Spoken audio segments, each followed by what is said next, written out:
Justamente ahora nuestro tema se trata de los macronutrientes, en la que vamos a referirnos a las proteínas, a las grasas y a los carbohidratos.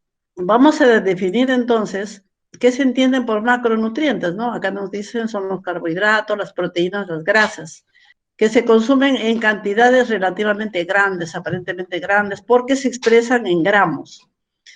Entonces, este concepto nos da la FAO y nos dice que tanto las proteínas, los hidratos de carbono simples y complejos y las grasas y ácidos grasos, ¿no? Se conocen como macronutrientes. Entonces, acá tenemos en los carbohidratos los cereales, los tubérculos, incluso las menestras, los azúcares, también son fuentes de carbohidrato. Las proteínas, que ya hemos hablado, ¿no?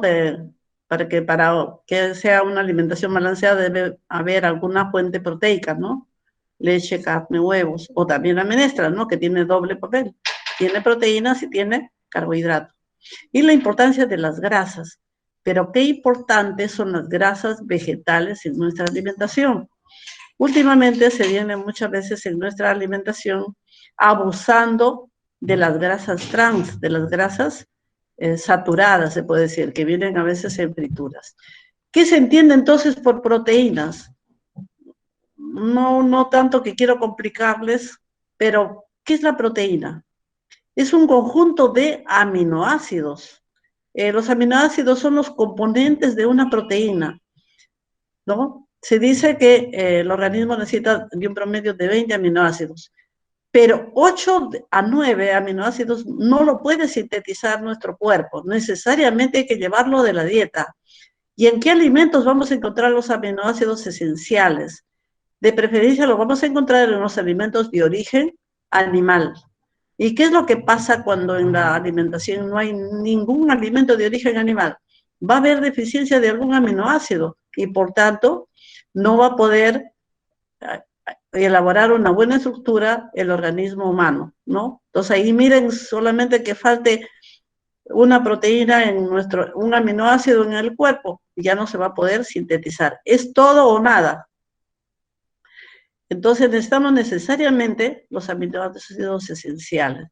Y bueno, pues esta es una composición química, podríamos decir, ¿no? Acá un poco que nos dicen cómo se encuentran relacionados unos con otros. Acá tenemos el ejemplo de una proteína humana, que es la insulina. La insulina es una proteína que cumple un rol importante para trasladar la glucosa a los tejidos, ¿no? Para llevar la energía, se puede decir, a cada célula de nuestro cuerpo. Y es una cadena de ¿qué? De aminoácidos. Ahí están todos los aminoácidos. Ustedes ya lo han visto en el curso de biología. Acá un poco rápido nomás voy a pasar. Entonces acá tenemos los aminoácidos esenciales. Esto sí, por favor, quiero que ustedes más o menos lo vayan captando, que son los más importantes en el ser humano. Por ejemplo, miren, los cereales son ricos en leucina. Las menestras son ricas en metionina. Entonces, cuando nosotros complementamos, juntamos un cereal con una menestra, se complementan los aminoácidos esenciales. Entonces, es ahí la importancia de hacer esas mezclas. Estos no son esenciales porque el organismo sí lo puede fabricar, ¿no? Pero estos no, hay que llevarlo en la alimentación. ¿Qué funciones desempeñan las proteínas en nuestro organismo?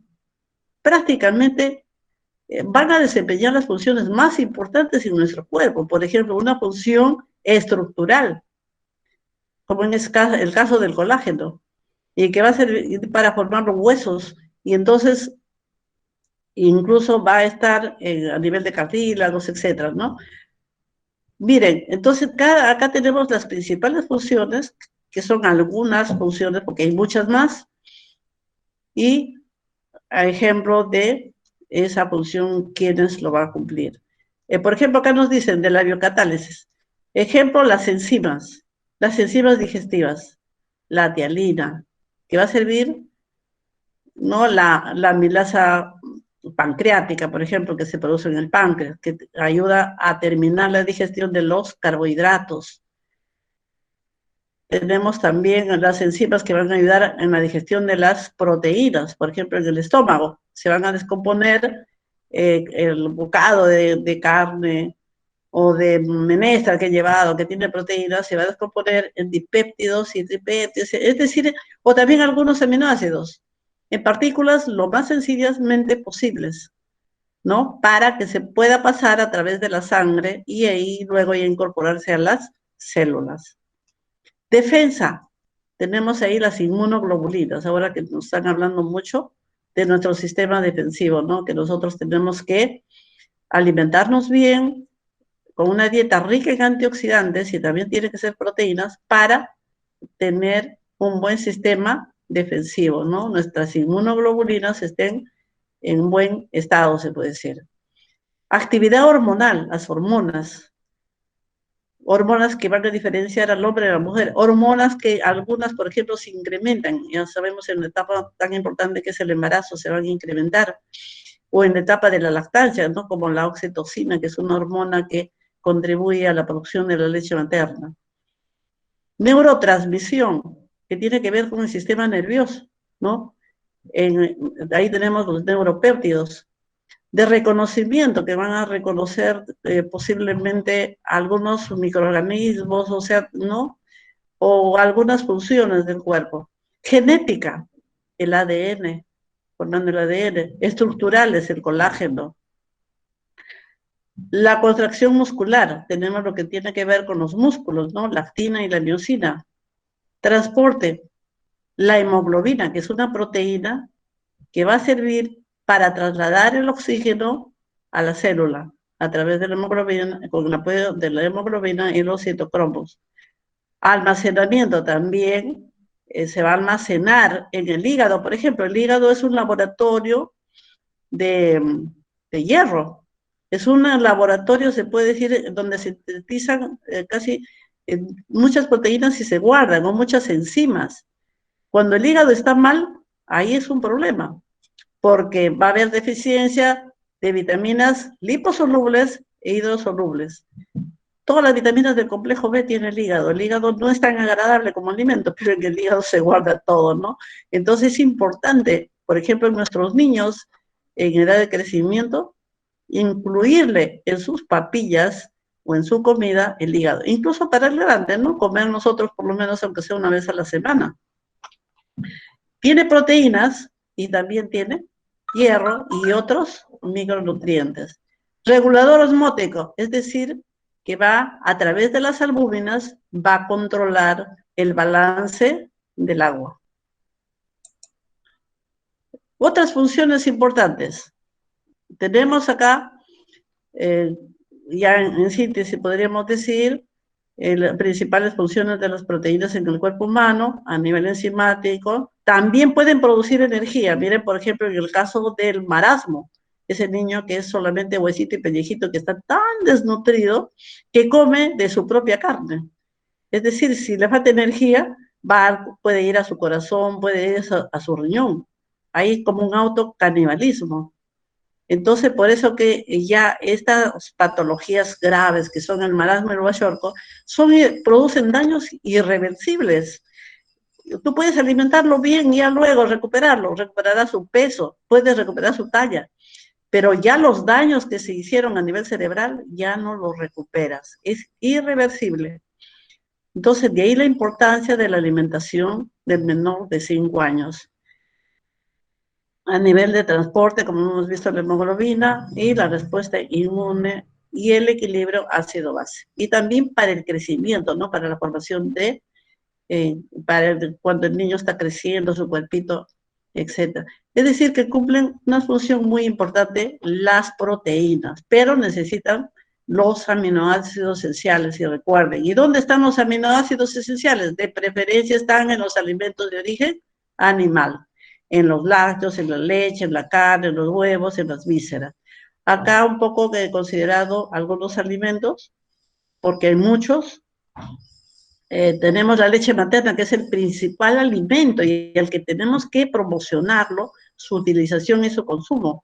Aparentemente poquita proteína, miren, en 100 mililitros de leche materna nos da 1 gramito de proteína. Pero ¿qué cantidad recibe un bebito? Un bebito puede recibir 500, 600, 700, 800, 1 litro, depende. Una madre puede incluso alimentar a 2 mellizos, ¿no? Depende también de su alimentación para la producción de la leche. Entonces es muy importante que nuestras madres también se alimenten bien para que produzcan suficiente cantidad de leche. La madre a veces lactante baja de peso en esa etapa. Y los bebitos, incluso tenemos algunos bebés que hasta hacen un poco de sobrepeso, pero no es de preocuparse ese sobrepeso, porque la madre le dan una olla, un cocimiento, una olla de leche con quinoa o leche con 7 semillas, y la madre sigue delgada. A veces mi sobrina, por ejemplo, se quedó hecho un huesito, pero los niños están pues hasta pobrecitos, ¿no? Hasta con kilos de más del peso ideal. Pero no es para preocuparse si tienen un poquito de sobrepeso en esa etapa con leche materna. Entonces, es el alimento ideal, recuerden. La leche fresca, me dicen en 100 mililitros, 3.1. La leche va en polvo, porque está seca, ¿no? Hay que diluirlo, hay que disolverlo. Es decir, para 1 litro de agua yo tendría en 1 litro 27 gramos de proteína, si lo disuelvo. Queso fresco. El quesito se puede decir que viene todavía con su suerito. Pero si comemos el queso oreado, ya pasa incluso de 20% de proteína. Si yo como una tajada de queso de 50 gramos, miren cuánto estoy comiendo, casi 9 gramos de queso fresco. Si como en queso seco, es más. Entonces, el yogur también tiene su proteína. La carne, lógico, miren, acá tenemos el rango de las proteínas de carnes y pescados, ¿no? El huevo de gallina, en 100 gramos de parte aprovechable, sin su cáscara, tenemos 12.7 gramos de proteína. Entonces, si yo he consumido 2 huevos sancochados, estoy consumiendo 12.7 gramos de proteína. Bueno, a nivel de carbohidratos, ya no les he hablado, no les he puesto la tabla de las menestras también tienen un 20% de proteínas. Pasamos a los carbohidratos. ¿Qué se entienden por carbohidratos o hidratos de carbono o glúcidos? También se les conoce. Dice que tienen una amplia gama de efectos fisiológicos importantes para la salud y son la principal fuente de energía a nivel mundial. La base de energía de la población mundial son los carbohidratos y que generalmente lo vamos a ir llevando de nuestros cereales, ¿no? Del trigo, del arroz y de sus derivados. Otros también cereales, ¿no? Incluso en nuestro país, por ejemplo, en la sierra, la fuente más importante de energía son los carbohidratos que provienen del maíz y también provienen de la papa. Y bueno, ya como en una zona, en la ciudad, pues tenemos ya mucha variedad de alimentos que llegan. Entonces, los más importantes van a ser los almidones, se puede decir. Ejemplo de carbohidratos basados en las diferentes clasificaciones. Tenemos los carbohidratos, tenemos a los monosacáridos, a los disacáridos, los oligosacáridos, y acá los más importantes, los polisacáridos, es decir, aquellos que se conocen como almidón. Y acá tenemos los polisacáridos no almidonados, que se habla de la fibra dietética, que también cumplen un rol muy importante. ¿En qué se encuentran? Monosacáridos son azúcares simples, la glucosa, fructosa, galactosa. Los disacáridos, la azúcar común y corriente, que se conoce como azúcar, ¿no? Tenemos, pero su nombre es sacarosa, disacárido. Lactosa, azúcar de la leche, sacarosa, azúcar de la caña, y la maltosa, que generalmente es otro tipo de azúcar que vamos a encontrarlo en otros alimentos. Los oligosacáridos también son importantes, pero acá la importancia de los polisacáridos, en especial almidón, que se va a encontrar, que vamos a tener la amilosa, la amilopectina o las maltodextrinas. Por ejemplo, la cebada es muy rica en maltodextrina. La fibra. ¿Quiénes son alimentos fuentes de fibra? Los cereales integrales y las verduras y frutas, cuando lo comemos enteras, se puede decir, ¿no? Si le exprimimos su jugo, ya no estamos consumiendo su fibra. Entonces, esto es un poco en relación a los carbohidratos. ¿Qué funciones cumplen en nuestro cuerpo? Acá, los carbohidratos son la principal fuente de energía. También cumplen un efecto prebiótico, dicen, ¿no? Es decir, contribuyen a que se desarrollen bacterias benéficas en nuestro intestino grueso. Por ejemplo, y se sintetiza la vitamina K o vitamina B en el intestino grueso, ¿no? Reserva de energía, que puede ser a través de los músculos como glucógeno, o también se puede ir reservando como fuente de energía en el hígado, como glucógeno, o en la sangre. Son las principales funciones, ¿no?, que va a cumplir. Entonces acá nos dice, pues proporcionan energía para las funciones de nuestro cuerpo. Nuestro organismo va a quemar energía, incluso sin moverse, ¿no? Cuando está durmiendo, para la circulación, para la respiración. En la estructura y función de nuestras células, muchas veces se están formando también, están combinándose con algunas proteínas, ¿no? Son la fuente de energía que prefiere nuestro cuerpo, ya que nuestro cerebro se nutre ¿de qué? De glucosa, ¿no? Para proveerse de energía. Incluso si supongamos que no existe carbohidratos como en nuestro cuerpo, puede tomar las proteínas, entonces se pueden convertir en energía, en glucosa, ¿no? Mediante la bioquímica. Y de toda manera, para proveer energía, en especial aquí en el cerebro. El cerebro es el que más gasta energía, algo del 20%, si no me equivoco. Dice, 1 gramo de carbohidrato nos da algo de 4 kilocalorías. Entonces, esas son las funciones importantísimas que desempeña nuestro cuerpo. Hay otras más. Carbohidratos y azúcares. Tenemos los carbohidratos que los llevamos en la dieta, de preferencia carbohidratos simples, conocidos como monosacáridos y disacáridos. Los monosacáridos tienen una molécula, ¿no? Y tenemos la glucosa y la fructosa. Los disacáridos, la manosa, que está formada por 2 glucosas, la sacarosa, por 2 glucosa y una fructosa. Y los polisacáridos que más nos recomiendan en nuestra alimentación, que es los alimentos ricos en almidones, y que son los cereales o los granos, cuando lo comemos entero, se puede decir que son ricos en almidones. Y ricos en almidones tenemos a nuestros cereales, tenemos a nuestros tubérculos, y tenemos también a nuestras menestras, ¿no? Que son muy ricas en almidones y además en la fibra dietética que tan importantes son para un buen funcionamiento de nuestro organismo, ¿no? Por ejemplo, ayuda a bajar colesterol. La fibra tiene muchas funciones importantes en nuestro organismo.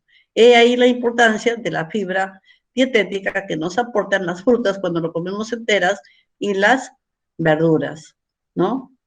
En ensaladas, en guisos, pero que estamos consumiendo esos alimentos. Los carbohidratos basados en las diferentes clasificaciones, ya, bueno, eso ya lo habíamos también explicado, y acá tenemos la composición química de los cereales, tubérculos y legumbres en 100 gramos crudo, ¿no? Algunos, los más importantes que están en nuestra alimentación, por ejemplo, en la costa, el arroz. Sabemos que somos arroceros, aunque no producimos la suficiente cantidad. Avena también se consume. Miren el aporte, en especial de energía y de carbohidratos. Es un bajo aporte en grasa. Algunos tienen alto porcentaje de proteína, como el caso de las menestras. La maca seca también me está diciendo que tiene un alto porcentaje de proteína, ¿no? En los frijolitos, etcétera. Y la fibra dietética que les estoy diciendo que es tan importante también en nuestra dieta, que es un tipo de carbohidrato complejo. No nos da caloría, pero tiene funciones muy importantes la fibra dietética. Miren acá el frijol Castilla, ¿cuántos gramos de fibra dietética me aporta? 26.4 gramos. Y a veces no nos gusta ese frijolito. Las lentejas, 19 gramos. Nuestra quinoa también tiene bastante, algo de 10 gramos. Entonces son cereales integrales, los que van aportando mayor cantidad. Y su aporte de hierro, miren acá cuánto hierro nos va a aportar el frijol Castilla, 6.65 gramos. Después, si tenemos acá las lentejas, 4.80. La maca seca, una excelente fuente de hierro. Y eso se produce en el Ande, en la altura. Entonces, sería bueno que lo incorporen en la alimentación de los niños, ya que en esa zona se produce. Y así, ¿no? Tenemos las habas, etcétera, etcétera. Alimentos fuentes de carbohidratos. Pues tenemos acá, por ejemplo, que nos dejaron nuestros antepasados, la maca, la papa, el maíz, la oca, la mashua, ¿no? Y todas nuestras, excelente fuente también de hidrato de carbono. También tenemos el maní, ¿no? No solamente te aporta carbohidratos, te aporta también proteínas y grasas de buena calidad. Nuestros frijoles también son doblemente nutricional, nos dan calorías, nos dan proteínas y nos dan hidratos de carbono y nos dan su fibra. Entonces, miren, cuando nutrientes y aparte ya sus vitaminas y minerales que lo caracteriza a cada alimento.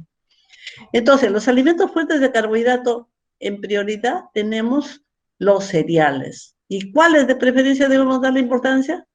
Los integrales, ¿no? Nuestra quinoa, nuestra cañigua. Azúcares también nos dan carbohidratos y son un carbohidrato, se puede decir que rápidamente pasa la sangre, por eso que acá en estos carbohidratos hay que controlarnos un poco, ¿no? Entonces, no abusar, pero son también una excelente fuente de energía. Por ejemplo, si baja la glucosa en la sangre en un paciente que se puede desnivelar, les hablo de un caso de un diabético, a veces nosotros, ahí hace hipoglicemia, ahí sí tenemos que darle aguas y bien azucaradas. A veces dicen, no, al diabético no es de azúcar. Y al pobre diabético lo están matando por falta de azúcar. Es importante el control, ¿no? Del diabético. Siempre llevarlo a su control, que lo ve el endocrinólogo, que es el experto en diabetes, y también el nutricionista. Y le oriente. Entonces, por ejemplo, en diabéticos, ¿qué recomendamos? Puede consumirse un poquito de miel, y de preferencia la miel de abeja, ya que hemos visto en los intercambios, 2 cucharitas de miel reemplazan a 1 cucharita de azúcar. Entonces yo puedo darle tranquilamente mis 2 cucharitas de miel al diabético también, ¿no? No puedo tampoco prohibirle todo. Ya hay colegas pues, que le dicen nada de azúcar, nada de dulces. Y a veces el paciente pues hace sus hipoglicemias. Tubérculos, la papa, el camote, ya casi todos estos alimentos que nosotros los vamos consumiendo en nuestra alimentación, la oca. No, la mayoría no consume la oca, pero la oca, por ejemplo, es un postre muy agradable. Miel con ocas, ¿no? Hay un dicho que dice miel con ocas, si lo pruebas en loca. Mi madre siempre nos daba con miel de caña la oca y nos encantaba. Entonces, la maca, también muy agradable.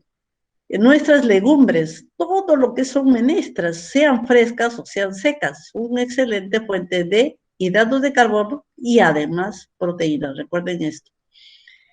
Las frutas y las verduras nos dan fuente inmediata de carbohidratos, que pueden haber también algunos azúcares simples, como el caso de la uva. Y entonces también es importante, y en especial su fibra, recuerden, no lo podemos considerar fuente de energía, pero sí de fibra a las frutas y las hortalizas. Grasas dietéticas, ¿no? Entonces ya hemos hablado de las proteínas y hemos hablado de los carbohidratos o hidratos de carbono, su gran importancia en nuestro cuerpo como fuente energética, ¿no? Y funciones que lo va a particularizar acá a estos nutrientes. Y como tercer punto, vamos a hablar de las grasas dietéticas. una definición, porque no nos vamos a referir a las otras grasas, ¿no? Que se usan para hacer ceras, para hacer jabones, no. Sencillamente nos vamos a concentrar en las grasas dietéticas.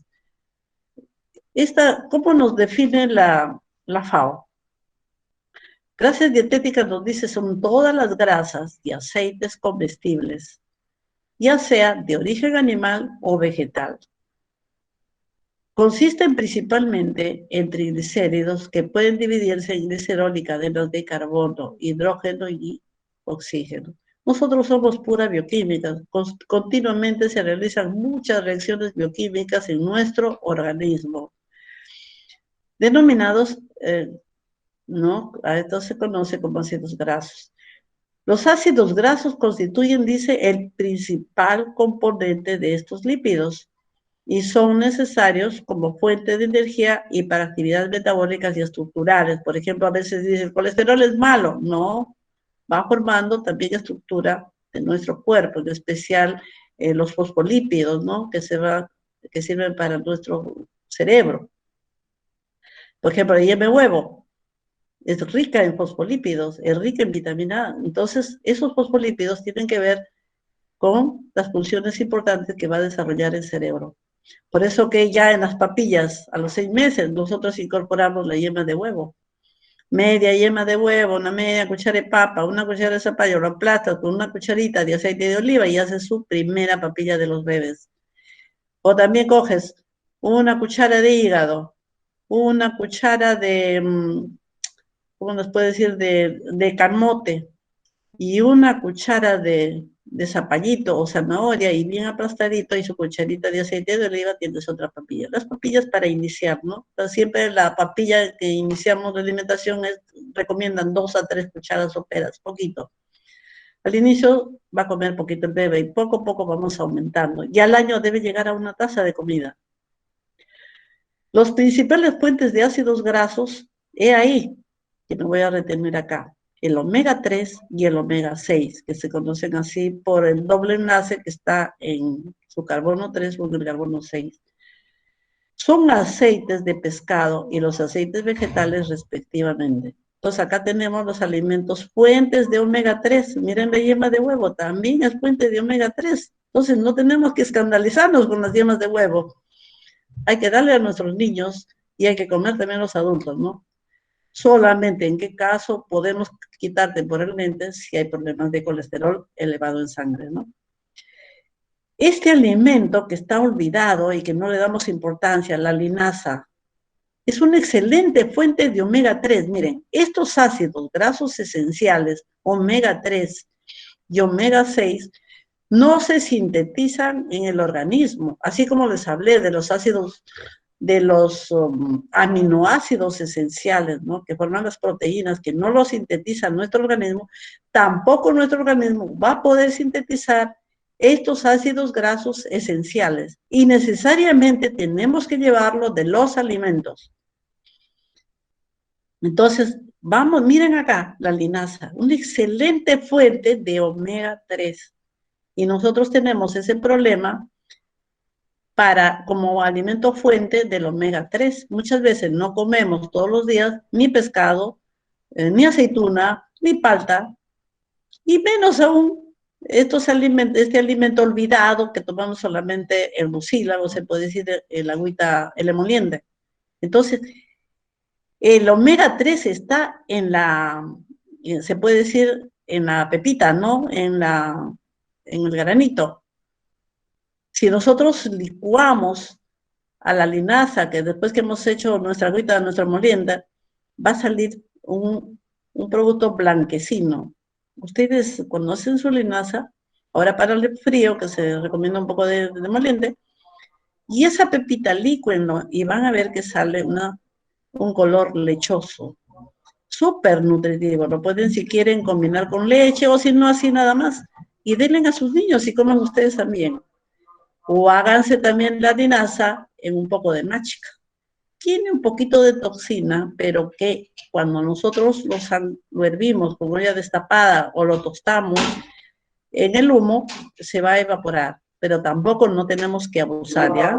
Es hasta un par de cucharas máximo la cantidad de linaza o de mágica de linaza, 2 a 3 cucharas. Entonces, estos alimentos son excelente fuente de omega 3. Miren acá, tenemos acá la soya, también es una excelente fuente. Las arvejitas, tienen acá los pescados, en especial aquellos oscuros que nos están diciendo. Acá tenemos nuestra trucha, ¿no? Pescado de agua dulce. Y también tenemos el bonito o tenemos el atún, la caballa y la yema de huevo. Las sardinas que vienen atadito, que a veces vienen enteritas con todos sus huesitos, ricas en calcio, ricas en proteína y ricas en omega 3. Entonces no nos olvidemos acá de las semillas de lino o linaza, ¿no? Esto es la linaza. Y las espinacas también tienen en mínima cantidad, pero vamos a encontrar ese aceite. Grasas, los lípidos en la alimentación tenemos grasas, los fosfolípidos y el colesterol. Siempre las grasas animales a veces satanizamos, pero también son importantes en mínima cantidad, ¿no? Entonces, son fuentes de colesterol. Lo que no tenemos es que abusar, nada más. Las grasas insaturadas, que son las más importantes en nuestra alimentación, y estas se caracterizan, se dividen en monoinsaturadas y poliinsaturadas. Grasas monoinsaturadas, tenemos los poliinsaturados, y acá las grasas más importantes en omega 3. Acá la importancia del omega 3, miran las funciones que desempeñan, función de antibióticos, ¿qué más te dice acá? Antiterogénicos, que sirve para limpiar las arterias en arteriosclerosis, antiinflamatorio en enfermedades crónicas, mejoran los parámetros lipídicos, ayudan a reducir la hipertensión, mejoran la función endotelial, etcétera, etcétera. Y los fosfolípidos, que también cumplen un rol muy importante a nivel de cerebro y que tenemos muchos de ellos, por ejemplo, van a estar en la yema de huevo y en el hígado, ¿no? En las vísceras. El colesterol, que a veces se sataniza, oye, no comas colesterol porque esto. También es importante el colesterol, pero en poca cantidad, ¿no? Por ejemplo, hay que saber en qué alimentos vamos a llevar. Miren, síntesis de hormonas de nuestro organismo, entonces son importantes en ese sentido. Tenemos acá que nos recomiendan. Las grasas nos recomiendan entre el 30 y 35% en el adulto. En el niño puede ser incluso hasta el 40% de grasa en su alimentación, puesto que más va a necesitar. Ácidos grasos saturados, menos del 10% de grasas de origen animal. Y miren mal omega 6 y omega 3 nos están diciendo, de este 35% o de 30 a 35%, puede ser también 20%, 25%, 30%, etc. Debe de 5 al 8% o sea, de este total, debe ser omega 6. Y el omega 3, que es el más importante también para nuestro cerebro, estos dos son muy importantes, que vamos a encontrar en especial en la aceituna o en el pescado, de 1 a 2% de este total, ¿no? Es muy importante entonces estas grasitas. Grasas indispensables para el cerebro, acá tenemos todas que encuentran en estos alimentos. Y acá tenemos la tarea. Tienen 4 preguntas y al final acá, para que ustedes vean ya por su cuenta, un video que habla de biohuertos escolares como una estrategia para ayudar a mejorar la alimentación de nuestros niños escolares, que puede ser a nivel urbano o a nivel rural. Acá tienen ustedes la guía, ¿no? Tienen otros puntos que hemos colocado en la guía que no están en las transparencias, pero casi todo se ha sacado de acá también. Acá, por ejemplo, he colocado los frijoles, que les dije que no está en el PowerPoint, no era mucho, se iba a cargar mucho. Y entonces miren acá qué importante los frijolitos como fuentes de carbohidratos y también de proteínas. En grasa solamente ahí es el tarwi, ¿no? Pero esto se trata del frijol tarwi o chocho, pero en harina, ¿ya? 458 kilocalorías y 49.6 gramos de proteína en 100 gramos, 27.9 gramos de grasa y tiene un poquito de carbohidrato. Entonces, qué importante es el tarwi. Y el chocho, como lo venden ya en frijolito con su verdurita, 11.6 gramos, miren, 100 gramitos, media tacita. Entonces, este es un alimento que tenemos que darle bastante valor. Las habas secas, miren la cantidad de proteína. Entonces, su canchita de habas, no se olviden de recomendar en los refrigerios o habitas ancochadas o habitas tostadas, no sé, cualquier forma, las habas. Tienen proteína y también tienen alto porcentaje de carbohidratos, pero complejos. Miren la cantidad de fibra. Y eso que no están considerando con su cáscara va a tener más. Hay un frijolito que se vende como canchita, la ñuña o numia también le dicen, conocido como ñuña. Miren la cantidad de proteína que tiene. Y el frijol Castilla, que ya les hablé. ¿Cuál es la necesidad de proteína? Miren acá en esta guía, sea para que amplíen su conocimiento. De 0 a medio año, el peso promedio ideal a 6 kilos, una talla de 60 centímetros y una tasa de metabolismo basal 320 total por día. Pero en promedio de la necesidad de calorías por día, 108. No está en hablar de energía, pero también lo he considerado para que un poco ustedes tengan un poquito de cultura. Y la cantidad de calorías que va a necesitar por día. Entonces eso lo vamos a ver más ampliamente cuando hablemos de la nutrición del niño. Y así, pero lo he tomado en cuenta en especial porque que generalmente la proteína, la grasa y la carbohidrato está en base también a las calorías, ¿no? Y acá tienen ustedes a la necesidad de proteína, de acuerdo a la necesidad por peso. Entonces acá ustedes tienen para los niños, ¿no? De 0 a 1 año, 14 gramos por día, en los lactantes 13 gramos por día. Y para ustedes, por ejemplo, que están entre 19 y 24 años, no sé si alguien tendrá en 18 años, tienen acá, miren, 59 gramos, 58. Esto es en varones, pero en mujeres es un poco menos. 19, 24, 46 gramos, un poco menos. ¿Por qué necesita el hombre más proteína? Por la masa muscular, ¿ya? En el embarazo se va a incrementar, y así tienen ahí un poco más para que ustedes amplíen su conocimiento. Y la necesidad de ácidos grasos, ¿no? Que es muy importante.